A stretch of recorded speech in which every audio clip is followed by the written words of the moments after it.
I am Cam Rogers. I'm going through the 5 players who will get traded this offseason as we go throughout the summer months here.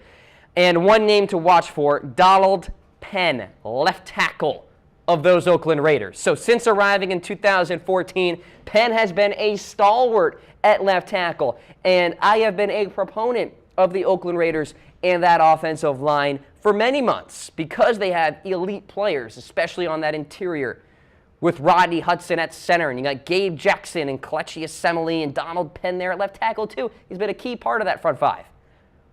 But the Raiders made an interesting move. Actually, I guess you could say a couple interesting moves here. Of course, drafting Kolton Miller, right, to perhaps become the left tackle of the future. Reports are suggesting he's getting some left tackle reps, but also first-team right tackle reps.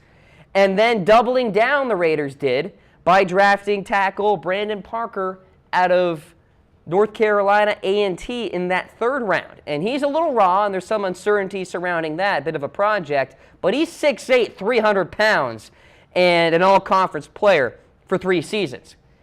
And also the Chucky factor, folks. What will John Gruden do next? The Raiders go out and trade for Martavis Bryant. They bring in Jordy Nelson. So they're willing to make moves here, and I will say John Gruden has been vocal that the draft picks of Kolton Miller and Brandon Parker do not indicate that the end is near for Donald Penn. But let me give you a financial argument in terms of why this makes sense. The Raiders have just $5.6 million in salary cap space, 28th in the National Football League. So trading Donald Penn would not result in any dead money here and would free up $8.4 million in cap savings. Penn could also usher in this new era of young tackles for the Oakland Raiders. So you look at that from the Oakland Raiders side of things, maybe they move on and go to this new kind of time for that front 5 there. And let me just say, Donald Penn is still a good player here, but you can't ignore the money. $8.4 million in salary cap savings is a good amount.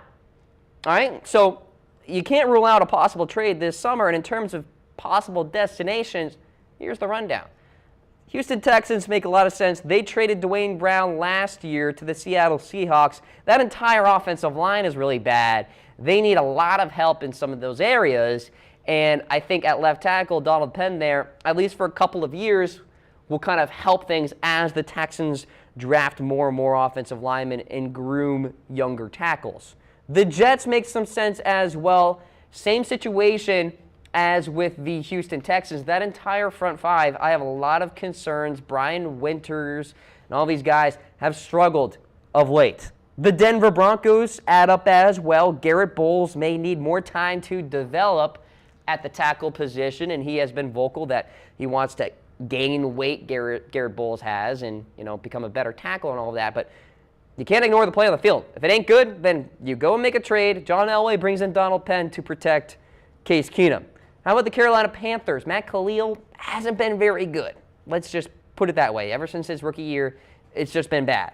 And then the Cleveland Browns, who no longer have the services of one Joe Thomas, who has been an elite pass protector at the left tackle position for so many years. Sean Coleman just does not inspire a lot of confidence, if you ask me. So Texans, Jets, Broncos, Panthers, Browns, all possible destinations for Donald Penn. Should the Raiders move on from this guy? Be sure to let me know in comments here on YouTube as well as Facebook Live. I want to hear from you guys. Spat off at me on Twitter at Mr. Rogers99 as well. I'm sure Raider Nation will have a lot of thoughts about the Donald Penn era, perhaps coming to an end.